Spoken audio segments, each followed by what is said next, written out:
Saudara-saudara sekalian, saya akan masuk pada mode 5, yaitu penyusunan atau pemodelan REA, atau kita sebut dengan REA modeling.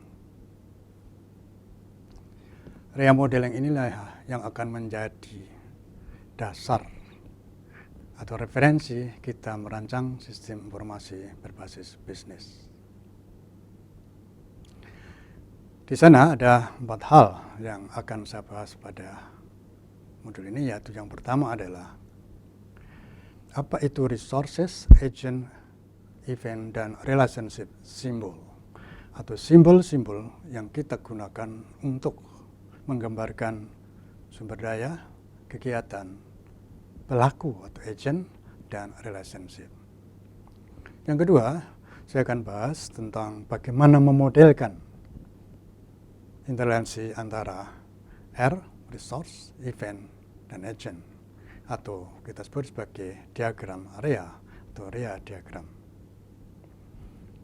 Yang ketiga, berkaitan dengan hal yang khusus, spesifik, berkaitan dengan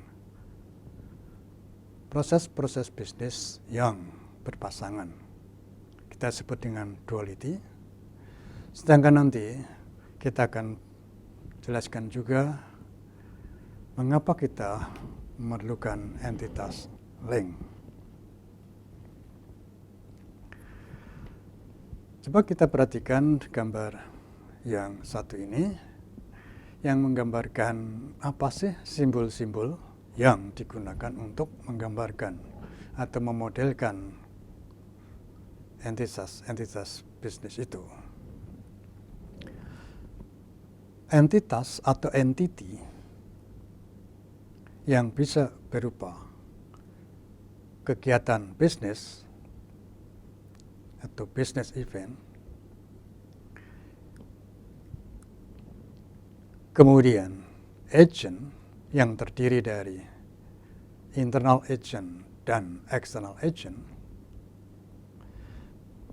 dan yang keempat adalah resources. Keempat-empatnya digambarkan dalam kotak persegi panjang. Di dalam kotak itu kita tuliskan label atau keterangan tentang entitas itu, yang nanti bisa kita ambil dengan memperhatikan matrik proses bisnis. Berikutnya ada simbol relationship yang digambarkan dalam bentuk garis. Garis ini tidak boleh ada panah, baik ke kiri atau ke kanan. Tetapi dalam relationship ini perlu ditetapkan bilangan cardinality atau seberapa ketergantungan itu terjadi. Untuk menggambarkannya, maka kardinalitas bisa kita simbolkan dengan 1 to 1 atau 1 semikolon 1, 1 to 1. Yang kedua, 1 to many, 1 semikolon n.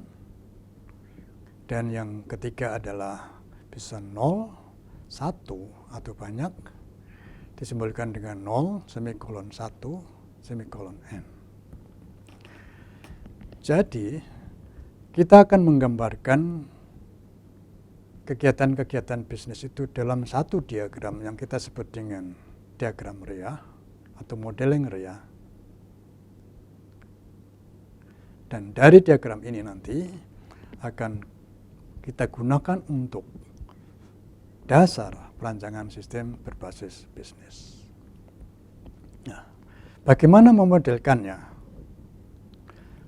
Di bawah gambar ini, kita modelkan atau kita hubungkan antara event, resources, dan agent. Perhatikan, relationship tidak terjadi pada agent dan agent, dan tidak terjadi pada good langsung kepada agent. Oleh karena itu, dalam menggambarkan atau modelkan area diagram, dimulai dulu dengan menetapkan kegiatan bisnisnya.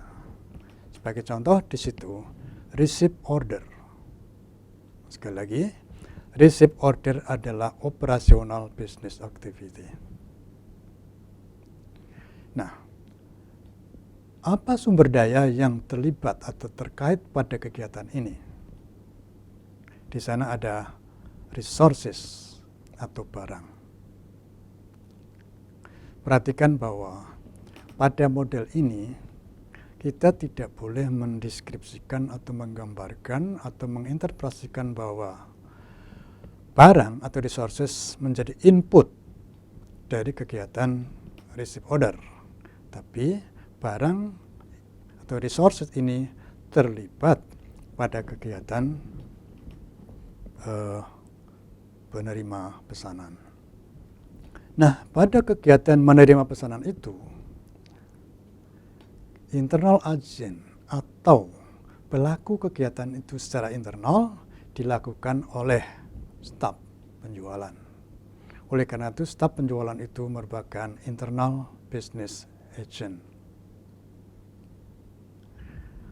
Sedangkan pelanggan atau customer menjadi external agent karena dia terlibat pada kegiatan menerima barang yang dilakukan oleh perusahaan. Dan dari mana pesanan itu? Pesanan itu datang dari pelanggan. Nah, apabila kita kembali kepada matrik proses bisnis penjualan, maka di sana ada 1, 2, 3, 4 kegiatan.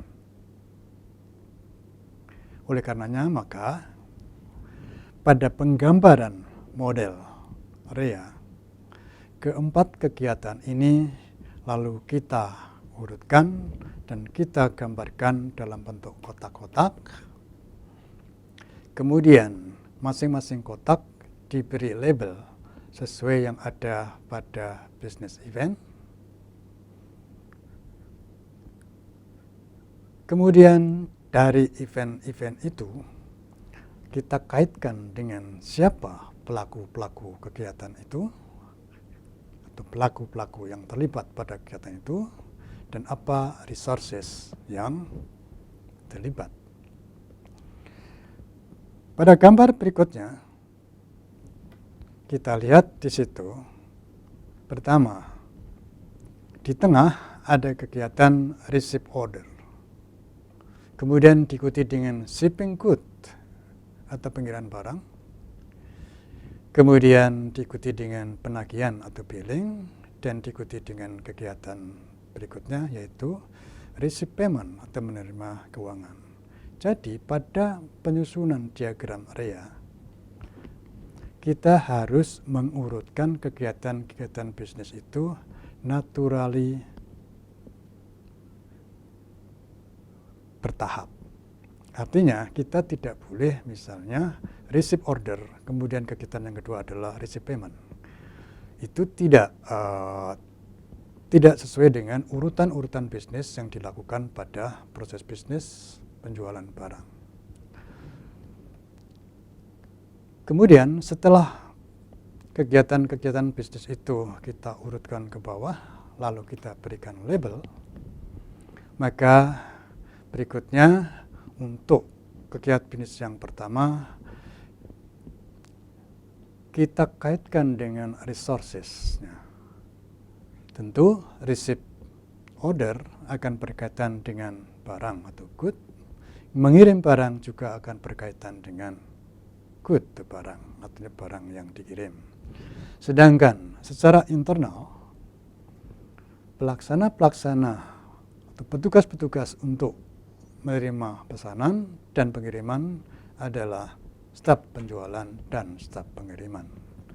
Sedangkan menerima pengiriman Yang tadi didahului oleh pemesanan barang adalah store atau toko pengecer.